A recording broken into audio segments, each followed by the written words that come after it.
Hello, welcome back to GameSpot's continuing coverage of E3 2013. Now, every year we have the Best of E3 award, and this year we've given it to a game that came out of nowhere and surprised a lot of people during the conferences earlier this week. That game is called The Division, and I'm very happy to be joined by Ryan and Nicholas from Massive Entertainment.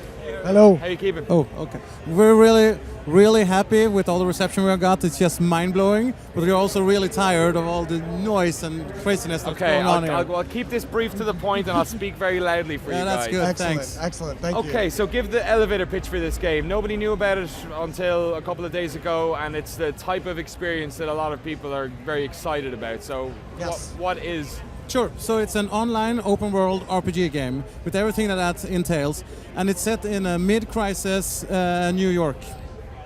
Cool. We're going to have a look at the trailer now in a second, so give people a look at it. Sure. So this is, I guess, an area that a lot of people thought games might go into. When games like Fallout 3 came out, when Far Cry 3 came out, the idea of open-world first-person shooters became very popular. And then people were thinking maybe some sort of natural extension of that would be having an online experience, a multiplayer experience, and perhaps a persistent experience. Sure. So is the world in the Division, is it a persistent world that you're logging into? Well, yes and no. So it is a persistent world, but it's a persistent world for you. So what we really want to achieve is to have player impact on New York. So part of what you're doing throughout the game is reestablishing the infrastructure that's being torn down by the disease and what's happened when you start. So in order for that to work, you need to have impact on the world. So it's persistent for you, but if you and I group, and maybe we group with Cece, and he hasn't gone as far, or he's pursued a different area of New York, it'll pick the group leader's persistence. So it's always persistent for you, but it's not persistent out in the open world for the multitude. Okay, you showed off some of the game, obviously at the press conference. You were controlling one person and there were a bunch of people playing alongside of you. How does that party system work? Is that the same as any other game where you've got a lobby, you get people in and then you're in? No, actually, well, I mean, being a multiplayer game and wanting to push that to be the best experience for the game, matchmaking has to be top-notch, right? So it's seamless, it's painless. It also actually tries to put like-minded players together, people that like to do the same type of activities out in the world. But yeah, what you saw was an example of a group of 3 players, and then the companion, our cross-media device app, joined in the police fight.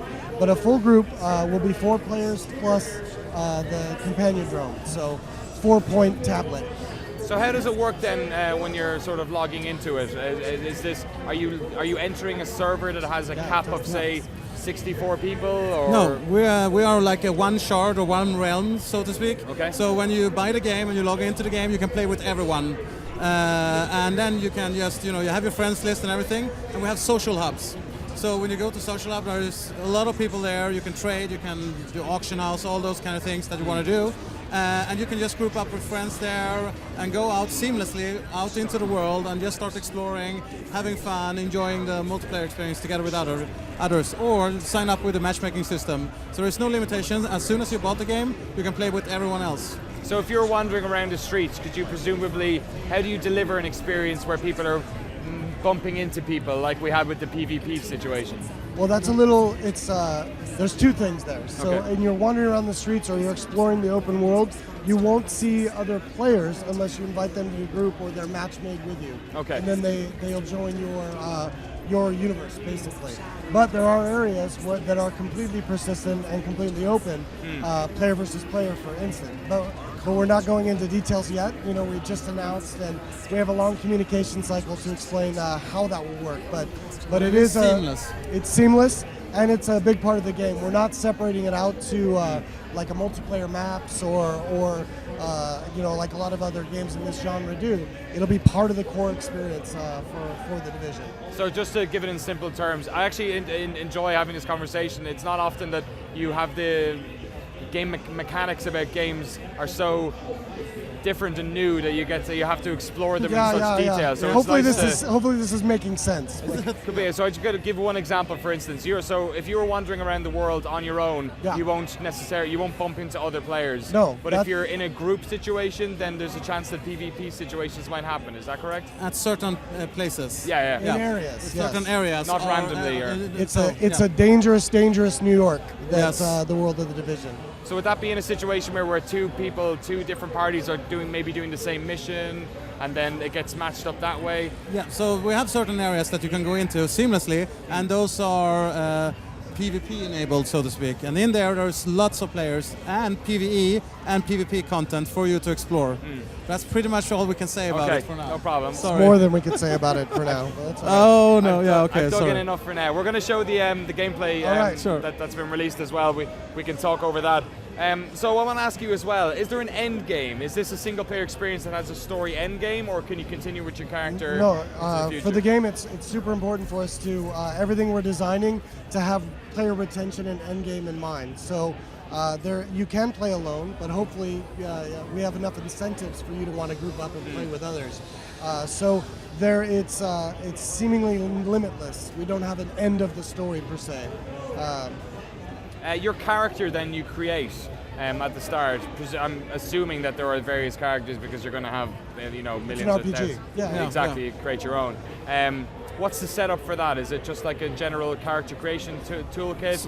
So you can customize your character in any shape or form you want to, with face and clothing and all those kind of things. But we are actually a classless system. Okay. Basically, what we've realized was back in the day, in traditional RPG games, you make one of the most important decisions at the start of the game. Should I be a healer, support? And some people don't even know what that means. It's like, what am I choosing here? And then they play for 20 hours and realize it was not what they want to do. Yeah. So we decided, okay, you're an agent, you get activated, you create the person how you want it to look, and then you go into the game and you start doing content, exploring, taking down some bad guys, and doing some missions, and you level up and you get some skill points, and you start investing them in the different things that you feel is cool for you. Then there's tons of different ways to customize your character with, what kind of weapons do I want, quicker reload, all those kind of things, and a lot of different abilities that you can buy. But one thing that's really interesting is that you can change these on the fly. So if, I'm playing on my own and you get online and we start playing together, and you say, I want to be a healer today, you just switch in your healer skills, and I can go, close range with my shotgun, and I do that load up. Then Ryan comes along, and you say, no, I want to be sniper now, and Ryan takes the healer role. So we can just switch on the fly very quickly and just take down the baddies, basically. Awesome. We've got this incredible looking footage, which I remember the silence in the GameSpot war room when it came on. We were just kind of like, what the hell is this? You guys just talk about it. I want to get your feeling about what's here. You can tell us stuff that's going on that we might necessarily see ourselves. We kind of jumped in past the map, which is how content will work in the Division, where you saw a number of different areas that had different statuses, and the police station was going critical. So they weren't given a mission, they weren't fed a quest.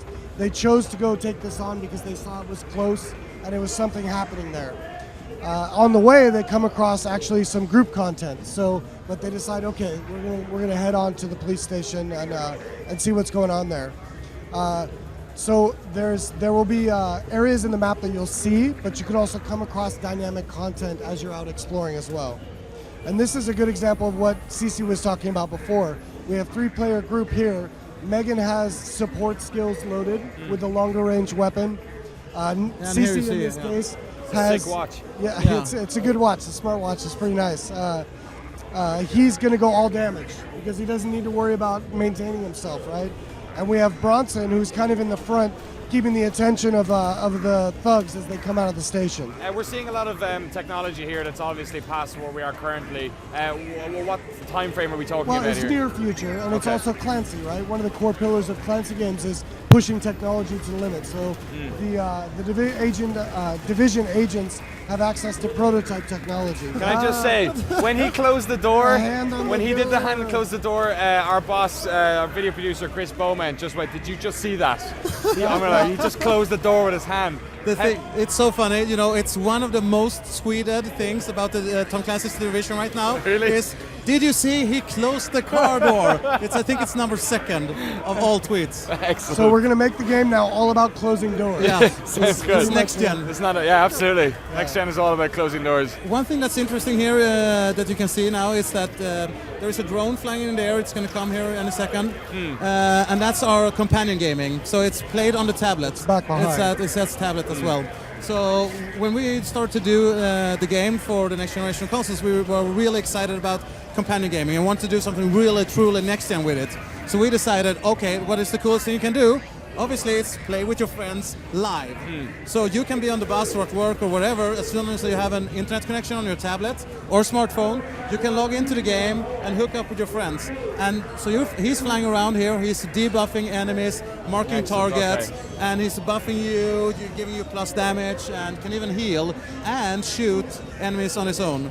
And all in real time together with the HD game, and it's really, really cool and exciting. The voice chat that's happening, is this over a radio system in the game, or is it anything to do with distance based? It's players talking, so it's VoIP. So we want player communication to come across. It's also a way in a demo that you can talk about elements of the game that will be there, and you can get across how players talk, right? So it's VoIP. And so in terms of this, like you said, this is a very organic way of receiving a mission, as it were. You're seeing here as well, information the map, being fed. How many of these missions, how are you delivering these missions to the player? Obviously, do you imagine this game to have a long lifespan? Are you going to keep delivering content into the world? Or is this the first in hopefully a line of sequels, box sequels? So we have a dynamic event system or dynamic content system, which means that when you go out and play an area, it's never the same experience. So it's a different thing. We'll go critical. We also have smaller events that goes on. So you come around the corner, you see, a police car being attacked by vigilantes or something, and never been there before. So you can choose to interact with that, or you can choose to do something else. It's up to you. But it's very dynamic and very fluid content, and so every play session will be different for you, and that is really a really interesting way of Yeah, and also in addition to that, we are building the game to be added to. We're not looking at it as Division 1, Division 2. We want this to be a continuing story in a continuing world. Is that a sort of a staple of the next generation of consoles, do you think? For us, I think players, I think especially in this genre, they want big games, they want open world games, they want multiplayer to matter, and I think we're hitting all of that with the Division, and the way we're going to handle PvP, which we've touched on a little bit, I think is going to be our unique hook. Yeah, and also you invest a lot of time into this game. So how long have you been working on it? Roughly 1.5 years. But I meant as a gamer, you put in a lot of time into characters, so we think it's really important that you can continue building and growing and changing all those things. Is there anything you can do in the game world that will affect your character from that point on? Is there any decision you can make or anything you can influence the world that will maybe close off a path for him or her in the future? That's not something we're talking about yet. Okay. It's okay if you want to talk about it. Just tell me. I mean, we basically already talked about the fact that it's your persistent world, and the reason we're making that choice is because we want choices you make in the world and the actions you take to be able to matter. So you can see by participating or not participating in the police station event, of course, it'll affect what happens. So yes, absolutely, choices you make will affect the world. Is this the type of game you expect people to have multiple characters in, to maybe create one and then try again to see how things work out a different way, or? In our game, they don't have to, since they can just spend all their time in one character and unlock everything and then choose what they want to have. But one thing they can change necessarily might be, we haven't talked about that even though, but how they look. They want to be a boy or a girl, whatever. And then you make re-roll a new character maybe. If you want to be a different gender or those kind of things. But like you mentioned, we're making it as open as possible, so you can't make a mistake. You can always respect your talents, points that you spent. You can change on the fly. You can always acquire a different type of weapon if you like that play style. So there shouldn't be we will never force you to re-roll, as they say, but players might. Cool. Ryan and Nicholas, lots of questions, lots of answers. I imagine there'll be many more questions over the coming months. But thank you very much for coming on the GameSpot show Thank you here. for having us. Thank you. Thank you. Not at all. GameSpot's worth mentioning as well. Best of E3 winner. Bring that back to Malmo. Make it. Thank you very much. We got a couple of more games coming up on the show. Dean Hall has just come back from Mount Everest and he's going to show us DayZ. So stick around. We'll be back in 5 minutes.